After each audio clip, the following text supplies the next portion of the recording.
datang kembali. Pesta-pesta Natal dirayakan lagi. Pujian persekutuan perempuan gereja Toraja Mamasa naik ke hadirat Tuhan yang kudus. Ini tegas Tuhan mengasihi kita dan memberikan kami siap pengharapan dan kasih kepada Tuhan Yesus Tuhan Natal. Natal berarti Tuhan merawat kita. Mari.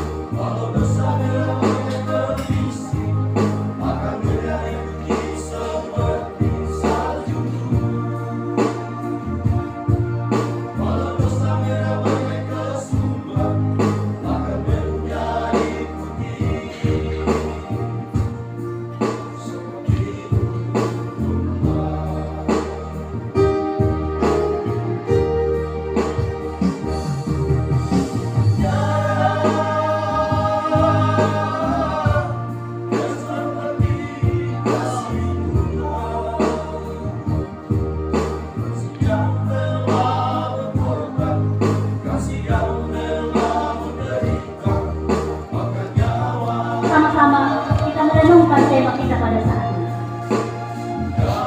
Tema tahun 2024, marilah sekarang kita pergi ke Bethlehem.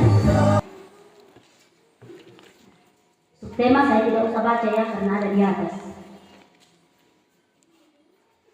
Tema ini bukan hanya sebuah ajakan,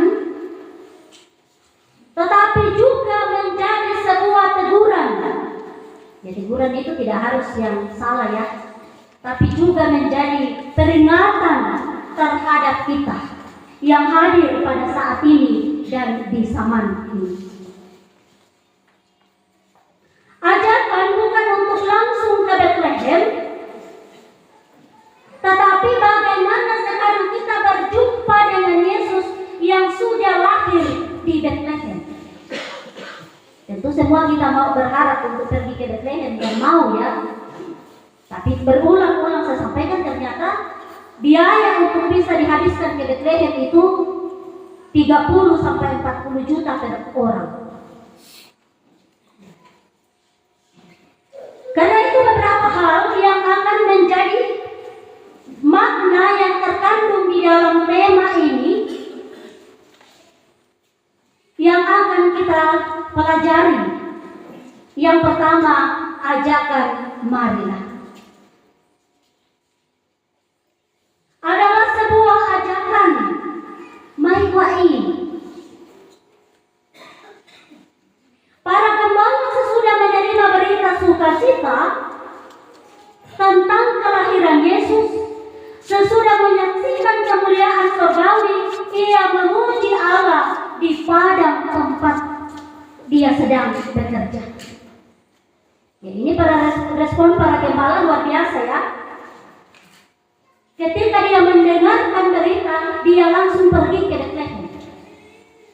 Dia tidak berpikir lagi, indana bokong itu sapinta waktu terongka, indana Allah di leban yang bangku tanah tahu dan sebagainya.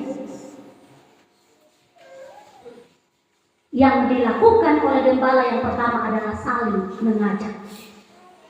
Tema ini menegur saya Bapak Ibu Saudara-saudara, supaya mulai sekarang kita mengajak orang lain untuk juga hadir di dalam persekutuan. Itu yang pertama, saling peduli, saling mengajak. Bapakna, mamakna, anak-anak kita ajak untuk bersekutu. Yang kedua, ajakan marilah itu kapan? Sekarang. Tema kita ini marilah sekarang. Dia tidak mengatakan tunggu dulu, makale padaku Pak. Tapi dia katakan marilah sekarang. Waktu ini dan sekarang. Itu kita bisa lihat dalam ayat yang ke-16. Lalu mereka cepat berangkat. Para gembala itu segera bergegas pergi ke Bethlehem dan berjumpa dengan Yesus. Mereka tidak mengatakan betul-betul rikin saya napukada derita napukada.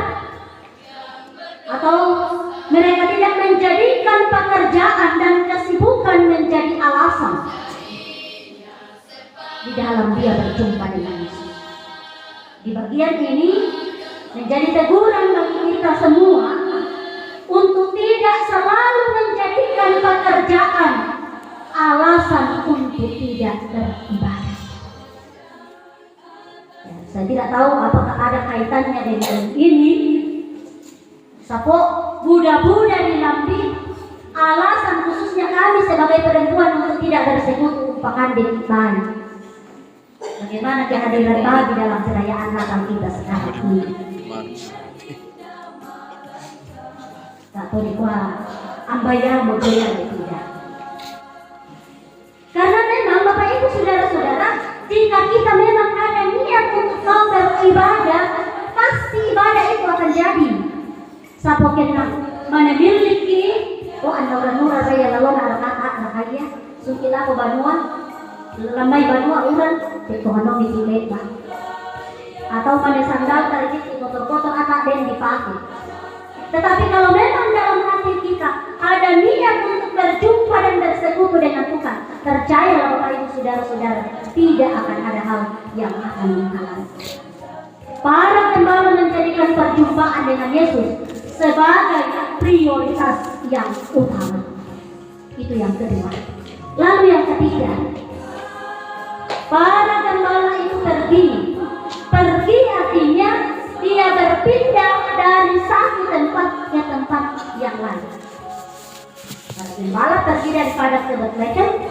Mereka pergi bukan sekadar untuk membuktikan apa yang mereka lihat, tetapi mereka pergi menjadi saksi kelahiran Sang Juru Selamat. Itu jelas dalam ayat yang ke-17. Kalau bawa Alkitab bisa dibaca-baca. Mereka memberitahukan apa yang telah dikatakan kepada mereka tentang anak itu. Mereka memberi waktu dan membawa diri secara fisik mengalami perjumpaan yang secara nyata di dalam Kristus. Ada perjumpaan yang nyata dengan Kristus. Gembala menjumpai bayi Yesus dan di situ mereka memuji Allah. Kira-kira kepada kita semua, apa yang membuat kita kadang malas untuk bergerak? Adakah? Tidak ada?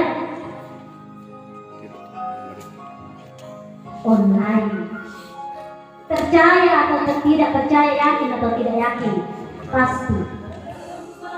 Apalagi yang tinggal di kota, anak-anak sekolah sekarang tindih saja daripada harus mengeluarkan biaya.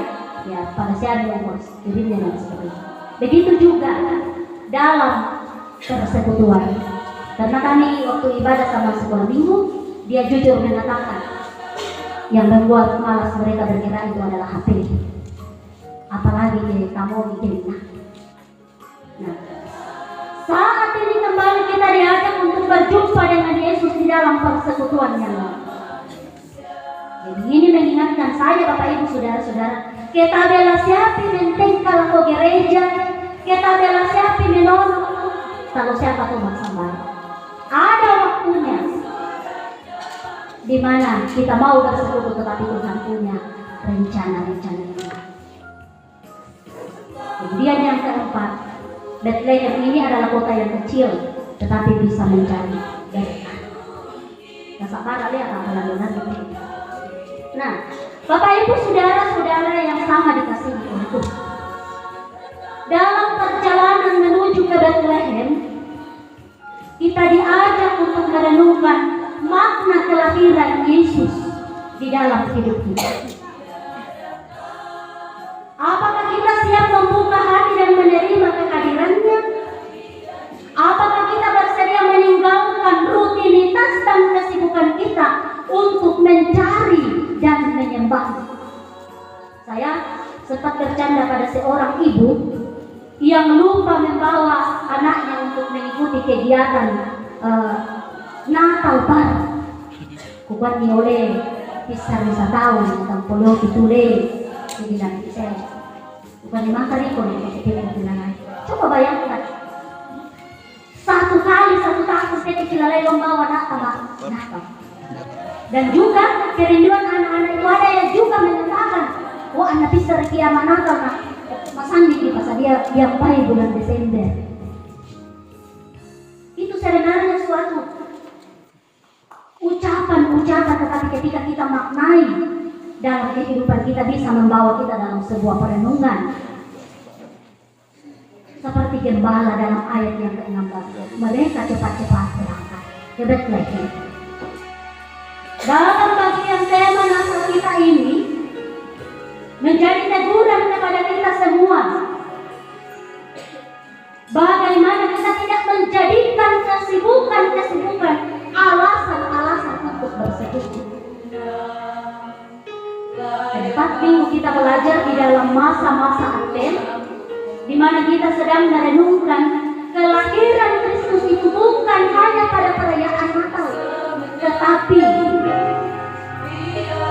saat kedatangan Kristus yang kedua kali. Nah, itu juga kiranya lewat kehadiran kita dalam perayaan Natal, sama dengan gembala menjadikan perjumpaan dengan Yesus adalah sebuah prioritas yang utama. Tentunya dalam kehidupan kita tidak ada hal yang bisa menghalangi kita untuk datang kepada Tuhan. Natal adalah waktu yang tepat untuk kembali ke Bethlehem, kembali kepada inti iman kita, dan merasakan kehadiran Kristus yang membawa damai dan sukacita. Bertanya, masih ada sukacita? Jangan sampai Bapak Ibu saudara-saudara, sukacita itu habis bersama dengan bulan-bulan Desember. Tapi mengingatkan saya Bapak Ibu saudara-saudara akan kita bawa pulang dalam kehidupan kita sehari-hari. Seperti kita kata-kata rohani yang menginspirasi kita. Perjalanan kita menuju Bethlehem adalah sebuah panggilan untuk mengubah hidup, untuk lebih mencintai Tuhan dan sesama. Ingat, kita semua memiliki Bethlehem dalam hati kita. Tempat di mana kita dipanggil untuk menemukan kedamaian, sukacita dan terang hidup. Kembali dalam kehidupan keluarga kita, masihkah kita menjumpai Yesus dalam kehidupan pasangan suami istri? Masihkah kita menjumpai Yesus dalam kehidupan papa dan mama kita, dalam kehidupan anak-anak kita?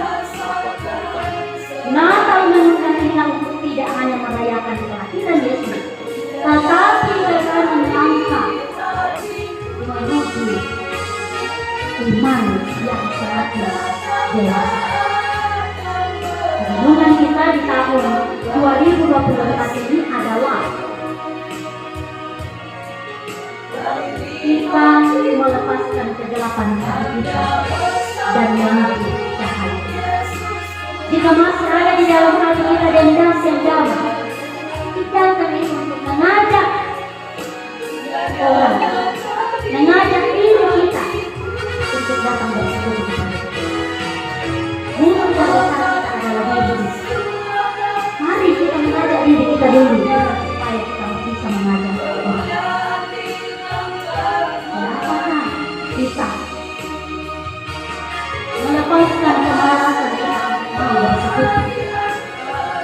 Apakah kita berani meninggalkan kehidupan dunia ini untuk benar-benar menghadap kepadanya dan menemukan kedamaian? Dan sampai pulang Natal pulang kado besar. Dan saya berharap kita masih akan merayakan Natal klasik. Semoga kita masih perlu perenungan, karena secara pribadi ketika kita tidak datang dengan jujur, ketika kita tidak datang dengan membuka hati kita dengan tulus, maka cita-cita Natal itu ketika kita menyambut Natal dengan hati yang terbuka, maka percayalah kita semua menjadi pribadi, khususnya perempuan-perempuan yang berbudaya,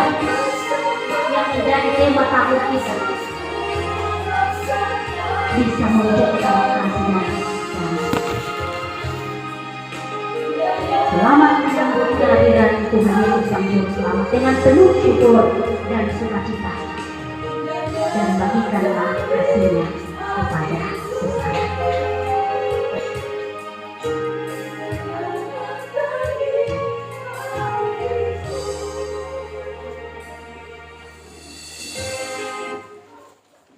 Tuhan Yesus terus memberkati untuk selalu memuliakan Tuhan di dalam setiap hidup dan kehidupannya.